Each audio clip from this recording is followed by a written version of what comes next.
Are you wondering if you should get into Halo Infinite? I dropped Destiny for the day to get my hands on it, and I may have you covered. This video will go over the customization options, the battle pass, intro to some PvP and some gameplay, a little TLDR. The game is not perfect, but fun nonetheless. Stay tuned, Guardian.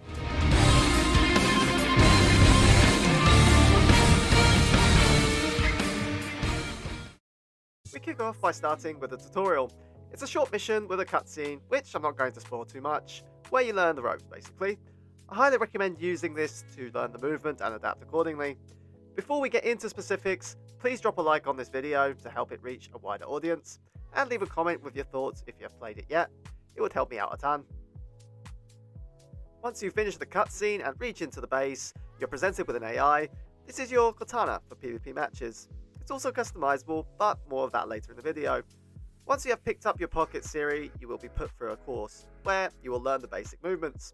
Some advice here: this is where I would tweak your controller settings, or if you are using mouse and keyboard, your M&K settings. Once it feels right, you will come to a firing range, where you can try out a couple of weapons and some grenades. Once cleared, you will have the chance to pick up some more weapons and equipment, and mess around with them. Finally, to complete the tutorial, you'll be able to play against bots in a quick match to show off what you have learned so far. You'll have a variety of weapons to pick from on the map. Use this to get used to the feel of the guns, as there are quite a few. You can replay the tutorial as many times as you want, and use the weapon drills to get a feel for some of the guns, and set up bot matches to get used to the general gunplay. Before we move into the cosmetics and the battle pass, a request from you awesome people. Please subscribe to the channel. It's the best way you can help me grow and reach a wider audience. I will be covering Halo and Destiny throughout the next few weeks. Exciting content ahead. Right, time to discuss the battle pass menu. In order to progress your pass, the only way as of the time of producing this video is to complete daily and weekly challenges. This can range from completing matches or getting kills with certain weapons. Each time you level up the pass, you obtain cosmetic items such as armor sets, emblems, amongst other stuff. The majority of the content is locked behind a paywall, which is very unfortunate. It is extremely slow to progress the pass. I have spent about 6 hours playing overall, and I'm only level 3 in the pass. The fact that you can't progress it by just playing the game is rather disappointing.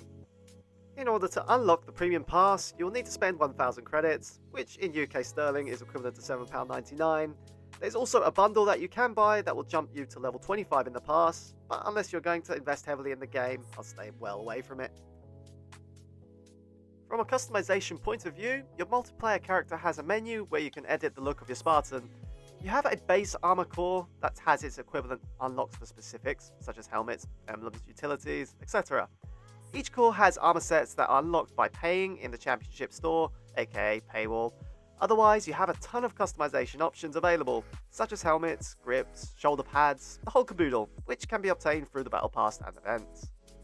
You can also edit emblems on your armor, not to be mistaken with your Spartan ID, which we will get to shortly, and you can also apply armor effects once unlocked. The same customization can be done with UNSC weapons. Certain skins can be applied by paying in the Championship store. You can apply charms to your weapons also. Destiny could learn a thing or two about that. You could also apply an emblem of your choosing and customize it on the weapon. Each time you pick up a UNSC weapon that you have customized, it will have the look you have applied to it. UNSC vehicles get the same treatment. Not going to go much into that though, as I don't want to sound like a broken record. Moving on to the AI and the body. You have 3 body types to choose from. There is no male or female option anymore. You can choose whether you want prosthetic limbs also, which can range from your entire arm to just a hand. I found this really cool, giving you a variety of customization options. Next up is the AI. You can change its appearance, which in turn changes its voice. Looking at you, Superintendent. I have my eyes set on that bad boy. You can also change its colour. Apart from that, not much else. Finally, on the customization front, you can change the voice of your Spartan. There seems to be 4 male and 4 female voices to choose from at present. And you can customize your stance and character emblem. You can unlock emblems and stances by progressing the battle pass, or dipping your hands into some deep pockets. So, you know now what to expect from a progression and customization point of view. What about Gunplay?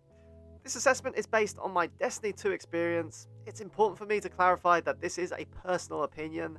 Not everyone will share these thoughts, so here goes. It's very, very slow paced. It's been a very long time since I played a Halo game, as I abandoned the franchise when that dreadful Halo 5 campaign dropped, but I don't feel the power fantasy when using the weapons. The TTK, aka time to kill, is very slow. Coming from a game where you can achieve a TTK of 0.7 seconds to this is very eye-opening. If you're a Destiny main and you are thinking of giving Halo a go, by all means, pick it up. It's free to play at the end of the day, but you may come to the same conclusion as me just based on the TTK issue. There are a ton of new weapons in the game which just don't really feel very strong, such as the Hydra Launcher. Another thing I did notice was the bloody melee. God, don't even get me started. Maybe I'm too used to the melee range in other FPS games, but I felt the melee range in this to be poor.